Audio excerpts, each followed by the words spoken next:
My boyfriend told everyone I was cheating to cover up his affair and manipulated everyone I loved to isolate me, but karma hit him when I revealed the truth in front of his entire family. For 6 years, 28F was in a relationship with my boyfriend, Robert, 30M, and I really thought we were going to spend our lives together.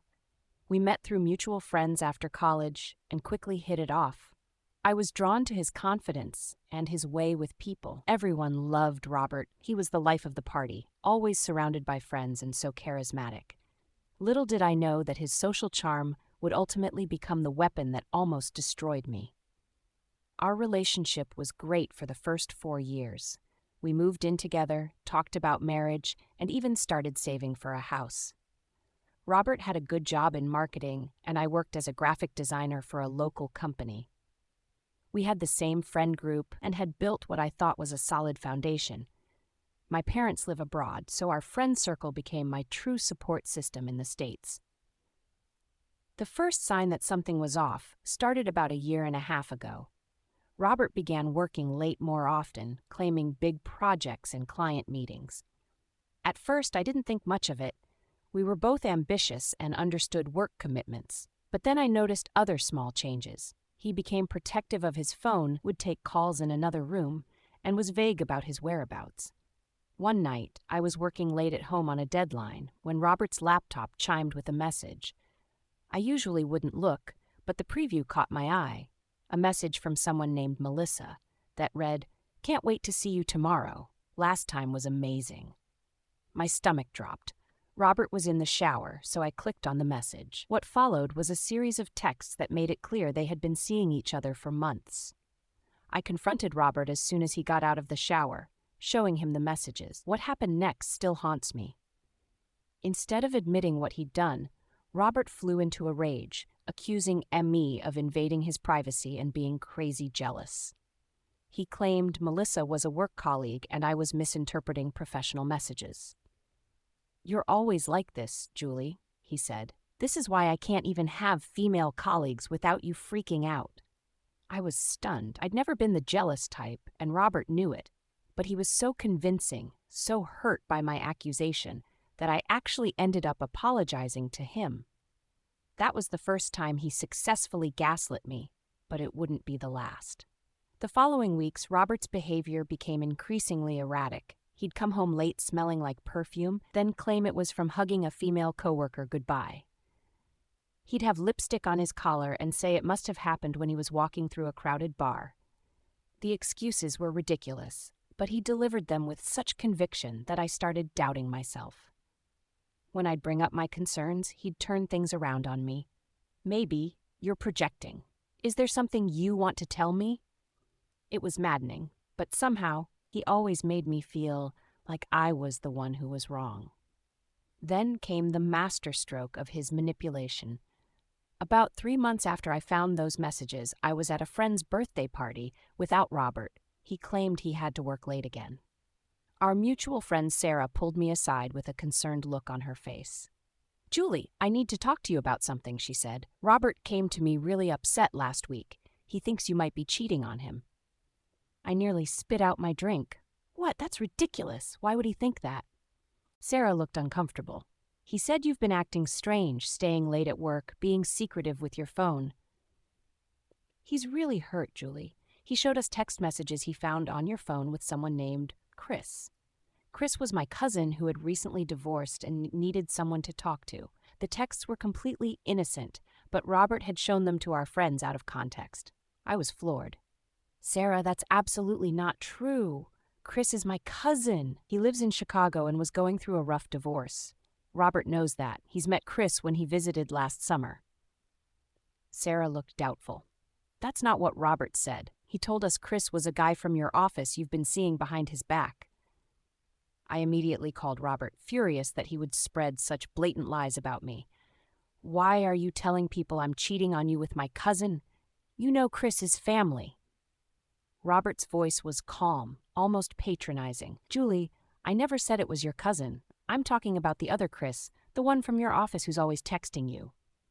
"There is no other Chris," I shouted. "You're making this up. See, This is exactly why I had to talk to someone, Robert said with a sigh. You get so defensive and angry whenever I bring this up. I'm worried about you, Julie. This isn't like you. I was speechless. He was twisting everything, making me sound unhinged while positioning himself as the concerned boyfriend. That night, I drove home and confronted Robert in person. I demanded to see the so-called evidence he had shown our friends. He reluctantly showed me screenshots of my conversations with cousin Chris, but they had been edited.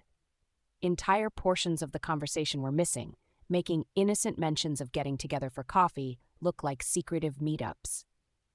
This is insane, Robert! You edited these. Why are you doing this? Robert looked at me with what seemed like genuine concern. Julie, I didn't edit anything. Is this really how you're going to handle being caught? By accusing me of fabricating evidence? Maybe we should get you some help. After this confrontation, I tried to end our relationship on the spot. We're done, Robert. I'm not going to stay with someone who lies about me to everyone I care about, I told him, already grabbing a suitcase from our closet. That's when his demeanor completely changed. The rage vanished, replaced by tears and desperate pleas. Julie, please. I was just hurt and confused. I'll tell everyone I was wrong, he begged, grabbing my hands. Where will you even go? You know how expensive rent is here. You can't afford a place on your own. He was right about that part. Our city's housing market was brutal, and I'd been putting most of my extra money toward our house savings. I had some emergency funds, but not enough for first and last month's rent plus security deposit. My closest friend Lisa gave me a cold response when I asked to crash on her couch. Julie, I love you, but I can't support what you're doing. Robert is heartbroken. How can you keep lying about this? I tried 3 more friends with the same result. Robert had methodically cut off all my escape routes. I even called a women's shelter, but they were at capacity with a 2-week waiting list. That night, I slept on our couch, planning to figure out my next steps in the morning. I was awakened at 2 a.m. by Robert sitting on the floor beside me, just watching me sleep. It was deeply unsettling. I was thinking, he said calmly, as if it were a normal hour for conversation, about what would happen if I told your boss about your inappropriate relationship with your coworker. Sexual harassment claims can ruin a career, you know. My blood ran cold. He was threatening my livelihood now. Without my job, I would truly be trapped. The next morning, I went to work and immediately started researching domestic violence resources. I learned that emotional abuse and threats often escalate when victims try to leave. The advice was clear. Make a safety plan before attempting to leave again. Over the next few weeks, I secretly set aside small amounts of money, gathered important documents, and looked for affordable housing options while pretending I was committed to working on our relationship. I was walking on eggshells, afraid that Robert would follow through on his threats if I pushed too hard too fast. I spent the next few weeks in a frenzy, trying to clear my name. I reached out to friends individually, explaining that Chris was my cousin, showing them full-text conversations and even family photos with Chris in them. Some seemed to believe me, but most were already convinced by Robert's story. If he's your cousin, why didn't you ever mention that when Robert brought it up? My friend Tina asked, suspicion in her eyes. Because Robert never brought it up to me, I insisted. He went behind my back with these accusations. But Robert had been thorough. He'd told everyone I would deny it, that I would claim Chris was my cousin as a cover story. He'd even prepared them for me showing family photos, suggesting I might use old pictures with distant relatives to prove my innocence. No matter how much I defended myself, I couldn't seem to convince anyone. Robert had woven such an elaborate web of lies that my denials only seemed to reinforce what he'd told everyone, that I would desperately try to cover up my affair. The more I fought against the accusations, the more people seemed to believe I was guilty. Friends stopped inviting me to gatherings. Robert even suggested I start therapy, not to process being falsely accused, but to work through my guilt and compulsive lying. When I refused, he told our friends I was resistant to getting help. It was a perfect trap. If I agreed to therapy, it looked like an admission of guilt. If I refused, I was in denial. I was isolated, exhausted, and starting to question my own sanity. Robert had become the center of my world, not because I wanted him to be, but because he had methodically removed everyone else from it. I was at my lowest point, doubting my own sanity, when fate intervened in the most unexpected way. I was grocery shopping alone, one of the few activities I was still able to do without suspicion, when I literally bumped carts with a woman I didn't recognize. "Oh, I'm sorry," I said, trying to maneuver around her. She stared at me intensely. "You're Julie, right?" My stomach nodded. Was this another person Robert had poisoned against me? "Yes, that's me." "I thought so. I've seen pictures of you." She took a deep breath. "I'm Melissa." The world seemed to tilt beneath me. Melissa, the woman from the texts, Robert's work colleague. "I think we need to talk," she said. We went to a coffee shop across the street where Melissa revealed everything. She and Robert had been having an affair for nearly a year. She had no idea I existed for the first 6 months. Robert told her he was single. When she finally discovered he had a girlfriend, he fed her the same lie he'd told everyone else, that I was unfaithful, and we were essentially broken up, but living together until our lease ended. "I believed him," Melissa said, looking ashamed, "until last week when I surprised him at his office and his coworkers had no idea who I was. They said there was no marketing project happening, no late meetings. That's when I started doing some digging." Melissa had found Robert's social media accounts and seen pictures of us together, recent ones that contradicted his story of us being practically separated. She'd also discovered I wasn't the only one he was lying to.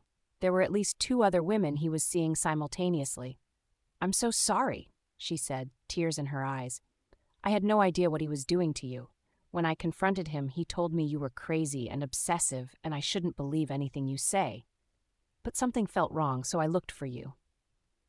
As Melissa talked, everything clicked into place.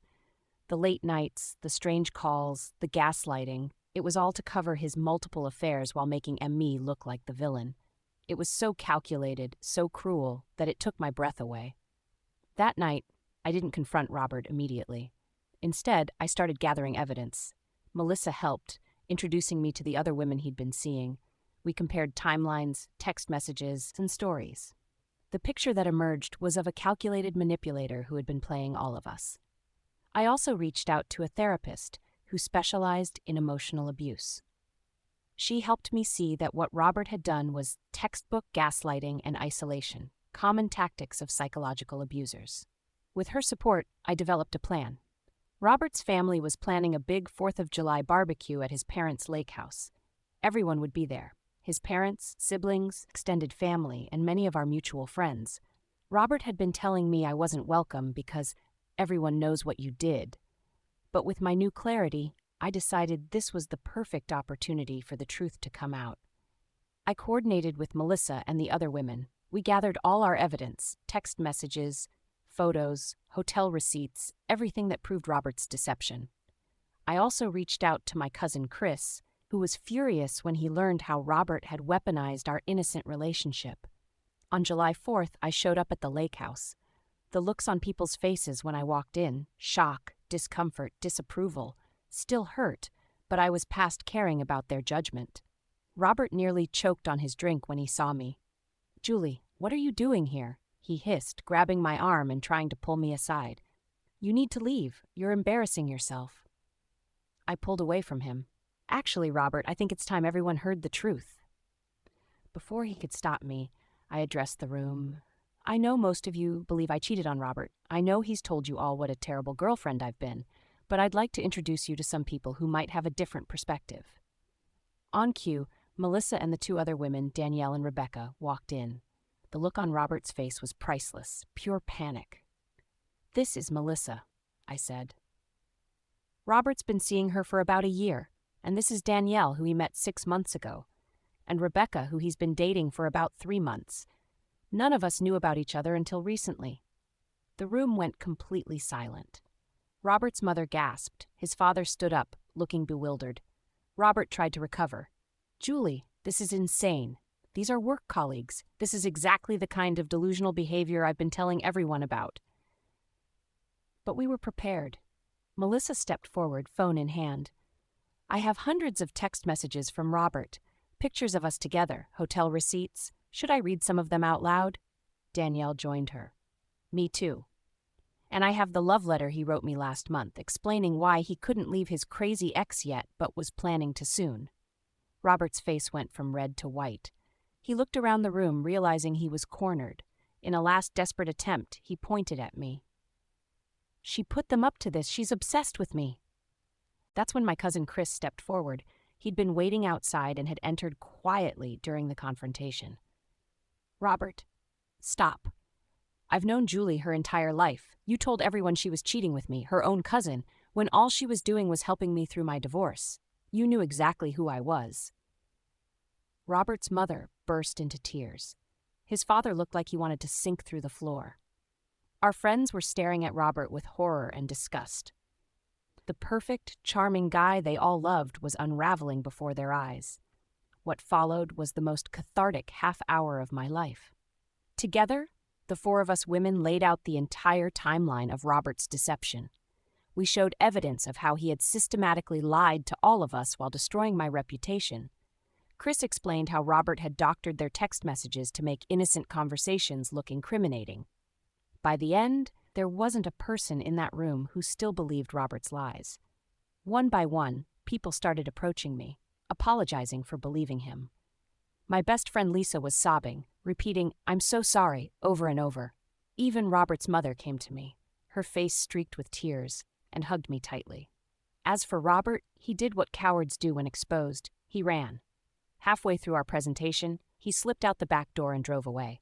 I later heard from his brother that he'd fled to a hotel, too ashamed to face anyone. That day marked the beginning of my healing. It wasn't instant. The damage Robert had done to my trust and self-confidence would take time to repair. But having the truth out there, having my name cleared, was an enormous weight lifted. In the weeks that followed, I reconnected with friends. Many relationships were salvageable, some weren't. I learned who truly had my back and who was quick to believe the worst about me. It was a painful but necessary sorting. I moved out of our shared apartment, found my own place, and started therapy to process the psychological abuse I'd endured. I also filed a restraining order against Robert when he started alternating between apologetic messages and threatening ones.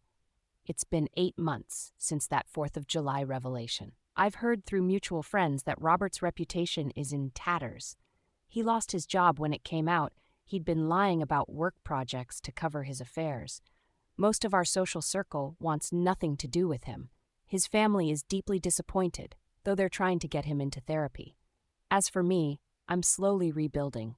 I've become passionate about educating others on the signs of psychological abuse and gaslighting. I even started a support group for people who've experienced similar manipulation. The hardest lesson I've learned is that sometimes the people who appear the most charming on the surface are the most dangerous beneath.